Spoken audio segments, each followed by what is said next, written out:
పద్మశ్రీ వనజీవి రామయ్య కన్నుమూశారు. గత కొంతకాలంగా అనారోగ్యంతో బాధపడుతున్న ఆయన ఖమ్మం ప్రభుత్వ ఆసుపత్రిలో చికిత్స పొందుతూ మృతి చెందారు. ఖమ్మం రూరల్ మండలం రెడ్డిపల్లికి చెందిన రామయ్యను 2017లో కేంద్ర ప్రభుత్వం పద్మశ్రీతో సత్కరించింది. జీవితమంతా మొక్కలకు అంకితమిచ్చిన రామయ్య కోటికి పైగా మొక్కలు నాటి సరికొత్త చరిత్ర సృష్టించారు.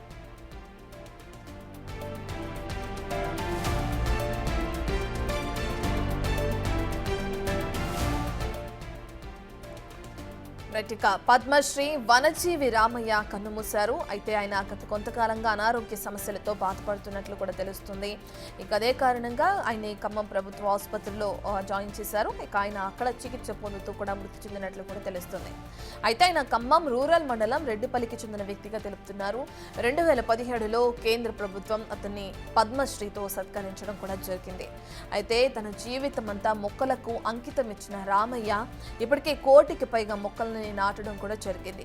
కోటికి పైగా మొక్కలు నాటి సరికొత్త చరిత్రను సృష్టించారు రామయ్య.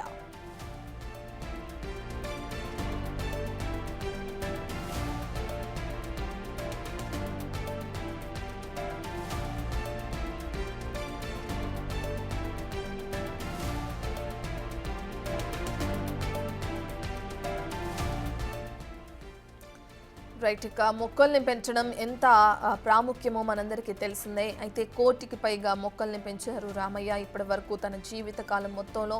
ఇక దీనికి సంబంధించి ఇప్పటికే కేంద్ర ప్రభుత్వం ఆయన్ని 2017లో పద్మశ్రీతో కూడా సత్కరించడం జరిగింది. ప్రస్తుతానికి రామయ్య కన్నుమూసినట్లు మనకు తెలుస్తుంది. దీనికి సంబంధించిన పూర్తి డీటెయిల్స్ అందించడానికి మా ప్రతినిధి భాస్కర్ అందుబాటులో ఉన్నారు. భాస్కర్, అనారోగ్య సమస్యలతో బాధపడుతున్నట్లు తెలుస్తుంది. అయితే ఆయన ఎప్పుడు మృతి చెందడం జరిగింది? డీటెయిల్స్ ఏ విధంగా ఉన్నాయి?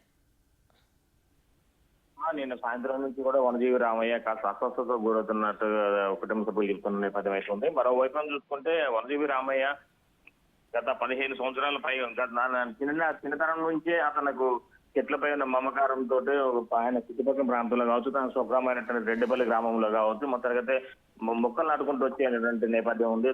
తనకి ఇటీవల కాలంలో ఆయనకి పద్మశ్రీ అవార్డు కూడా కేంద్ర ప్రభుత్వం ప్రకటించిన నేపథ్యం అయితే ఉంది.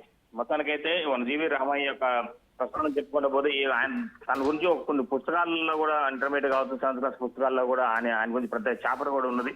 మొత్తానికైతే ఈ వనజీవి రామయ్య మృతి మాత్రం చుట్టుపక్కల బంధువులకు కావచ్చు, ఆ గ్రామ ప్రజలకు కావచ్చు, మరోవైపున ప్రభుత్వానికి తీరం లోటని కూడా చెప్పవచ్చు. ఎందుకంటే అతను చాలా వరకు కూడా కొన్ని వేల చెట్లను నాటిన చరిత్ర ఆయనకు ఉన్నది. మొత్తానికైతే అతని యొక్క మృతిని మాత్రం కుటుంబ సభ్యులు కూడా తట్టుకోలేకపోతున్న నేపథ్యం అయితే ఉన్నది.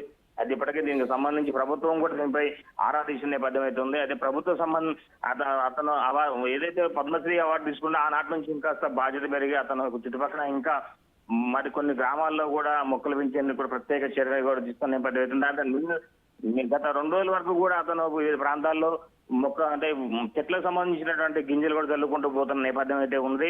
కానీ నిన్న అనారోగ్యంతో ఒక్కసారిగా సాయంత్రం నుంచి శ్వాసకోశ వ్యాధి కావచ్చు ఇబ్బంది ఉన్న నేపథ్యంలోనే ఆసుపత్రి తరలించారు. అక్కడి స్ట్రోక్ వచ్చి చనిపోయినట్టుగా తెలుస్తున్న నేపథ్యం అయితే ఉంది. Ratna. Right, thank you Bhaskar.